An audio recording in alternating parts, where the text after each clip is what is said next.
is a pretty versatile genre for video games.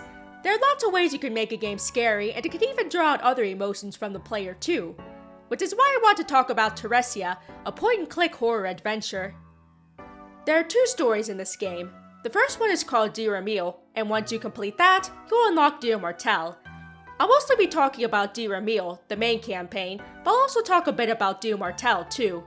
In fact, both stories begin with the player characters, a young girl and a man respectively, waking up in an abandoned room with no memory of who they are, or why they're here. And one of the first things they see upon regaining consciousness is the word Theresia. After that, they begin their treacherous journey of regaining their memories and escaping their hellish prisons. And before I go further, I should mention that the nature of the game makes it hard to talk about without delving at least a little bit into spoiler territory, even though some significant story details are revealed fairly early on. While I try to keep story spoilers limited, I thought it was only fair to give some warning for anyone that wants to go in blind. As you would expect from a point-and-click adventure game, most of the gameplay involves exploring your surroundings and solving puzzles in order to progress. I can't say any of the puzzles are terribly difficult, but at least they'll get you to use your brain and make you carefully comb through each room. You can even gain hints for what you need to do next without any consequences. You'll also have a map that tracks your movement and tells you what you have and haven't explored yet.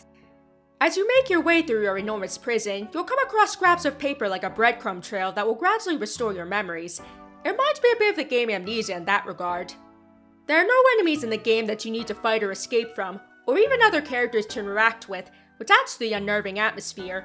I'd even say being all alone in a giant building of horrors is just as scary as knowing there's someone or something out to get you. However, that doesn't mean that your journey will be without danger. There are traps and other perils everywhere, so you need to thoroughly examine your surroundings. Even something as harmless as a wooden chair can very well be rigged with a hazard that will deplete a chunk of your health if you're careless. Because who would have thought that looking before you leap and not touching everything you see can save you a lot of trouble? However, the protagonist of Dear Emile tends to be more observant than Dear Martel's protagonist. While the player character in Dear Emile will usually be able to spot a hidden hazard, that won't always happen in Dear Martel. This often leads to some frustrating trial and error, though there is some of that in Dear Emile as well. So it's beneficial to keep your eyes peeled for any glowing blue elixirs scattered around. The presentation as a whole tells a story that can often lead to conflicting emotions regarding the characters in the narrative. This includes the soundtrack, which can be ominous and suspenseful as you're traversing through unfamiliar corridors, but then it can become melancholic as you recover a somber memory.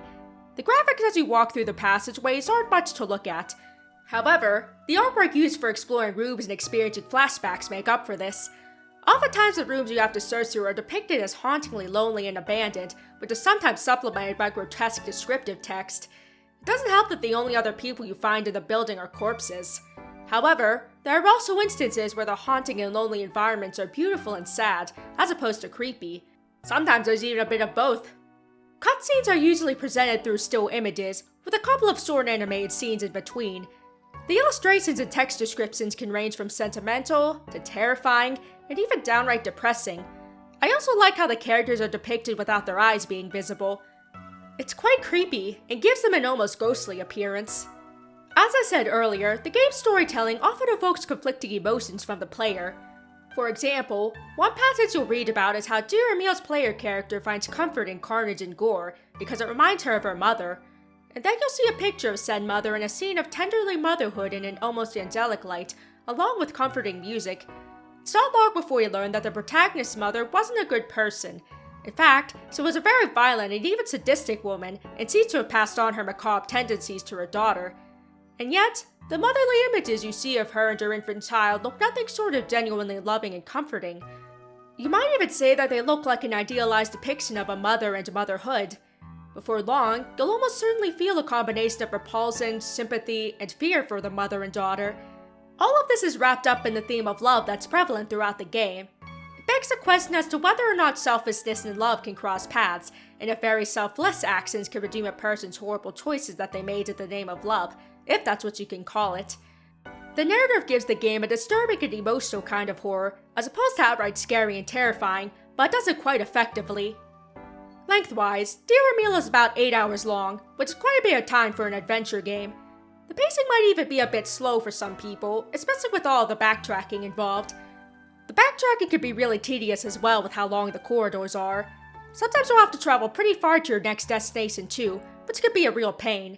In comparison, Dear Martel is significantly shorter, about only half of Dear Emil's length, and there's not as much backtracking either. However, the story isn't as interesting in my opinion, and as I said earlier, the lack of perception from the protagonist can be pretty frustrating, but does provide more lore and information about the story as a whole. Even though Dear Martel can be underwhelming after playing Dear Emil, it's still not a bad campaign, especially given its short length. However, Theresia is still worth playing for Dear Emil alone. While all of the backtracking can be tedious and frustrating, you'll still want to keep playing as you discover more about the characters' disturbing and tragic backstories.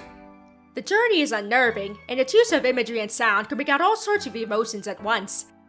If you're a fan of classic point-and-click adventure games, then I would definitely recommend this one. Thanks so much for watching! If you enjoyed the video, be sure to click like, and subscribe if you want to see more.